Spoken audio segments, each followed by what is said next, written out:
that.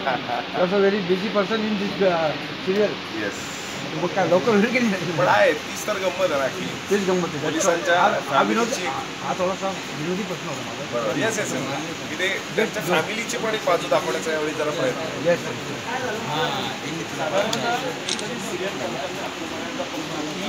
सामाजिक विषय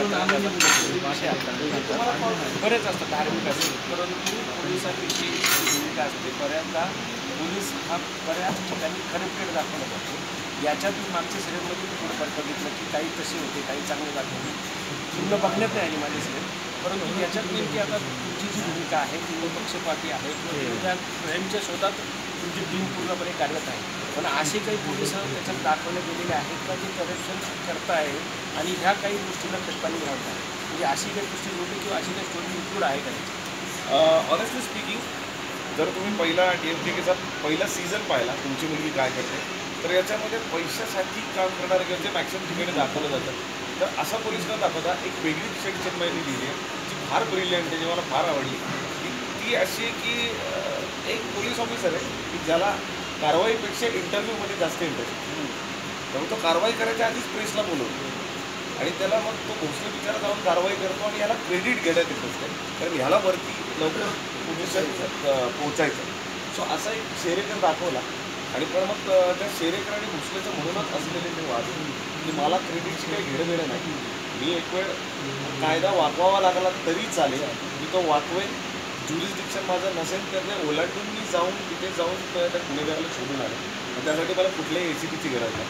करायचं ठरलं ना, माणूसाच्या स्वतःला खऱ्यावर उतरतात तो कसे अचीव करतो. सो सायमल्टेनियसली मानवी स्वभावानुसार प्रत्येक प्रोफेशनमध्ये ज्या प्रकारची चांगली वाईट माणसं असतात तशी दाखवली. पण आम्ही कुठेही पोलिसांची इमेज वाईट होईल मला ते असं कुठलंही काही करत नाही आहोत. आणि म्हणूनच खूप बेसिक गोष्टी ज्या खऱ्या पोलिसांच्या आयुष्यात आहेत त्या आम्ही मांडतो. म्हणजे आमचा जो प्रोटॅगनिस्ट आहे भोसले, तो रिक्षाने गेलो. जनरली सगळ्या पोलिसांकडे आपण बुलेट दाखवतात मालिकेमध्ये किंवा कार तरी दाखवतात, तर आमचा भोसले रिक्षाने गेलो. तर घेऊ शकत नाही का? घेऊच शकतो, पण तरी तो एक कॉमन मॅनचं प्रतिनिधित्व करणारा आहे. आणि जर पोलीस रिक्षाने फिरू शकतो ना, तर आपल्याला कोणाला रिक्षाने फिरायची लाज नाही वाटू शकत. आणि जर तो रिक्षाने फिरतो, रिक्षावाला त्याचा ऐकतो तर तुमचं ऐकायलाच पाहिजे, कारण तो स्वतःला सामान्य नागरिक आहे. तर असे काही वेगळ्या अर्थाने असे अँगल्स दाखवायचा प्रयत्न करतो. पण डेफिनेटली त्यांची प्रतिमा मलिन होऊ नये याचा आम्ही नक्कीच पाहिजे. एक बाजू ही पण आहे की जेवढे आपण असं काही नाही की 70% पोलीस चांगली, 30% करप्ट 100%. बरोबर म्हणजे आहेच की कुठल्याही यंत्रणेत गेलं की भ्रष्टाचाराची कीड आपल्या देशभरात आहे. त्यात काही शक्य मग त्याला धरून काहीच तसं केलेलं नाही. नाही काय आहे, त्याला धरून कारण एकतर दोन पद्धतीचे विषय पडतात.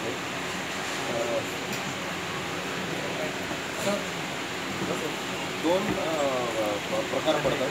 एक तर त्या दिवशी उघडपणे टेलिव्हिजनसारख्या माध्यमातून भाष्य करणं, म्हणजे परत खूप SMP आणि इतर राईट्स हे पण गुण येतात की ज्यामुळे लेखकाला ते अभय कधी दिलंच जात नाही माध्यमांमध्ये.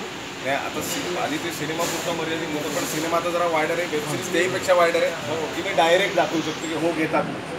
तर मालिकामध्ये कुटुंब बघत असतं, त्यामुळे या गोष्टींना जरा समोर डायरेक्ट आणता येत नाही. सो आम्ही ज्या पद्धतीनं त्यांच्यातले निगेटिव्ह फॅक्टर्स दाखवण्याचे जे काही एलिमेंट्स वापरले, तर ते हेच सगळं की एक पोलीस जो काम सोडून सगळं करतो.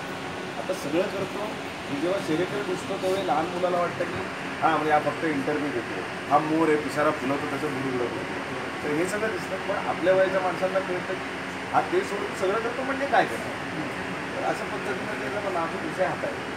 अश्विनी मॅडम एक प्रश्न केला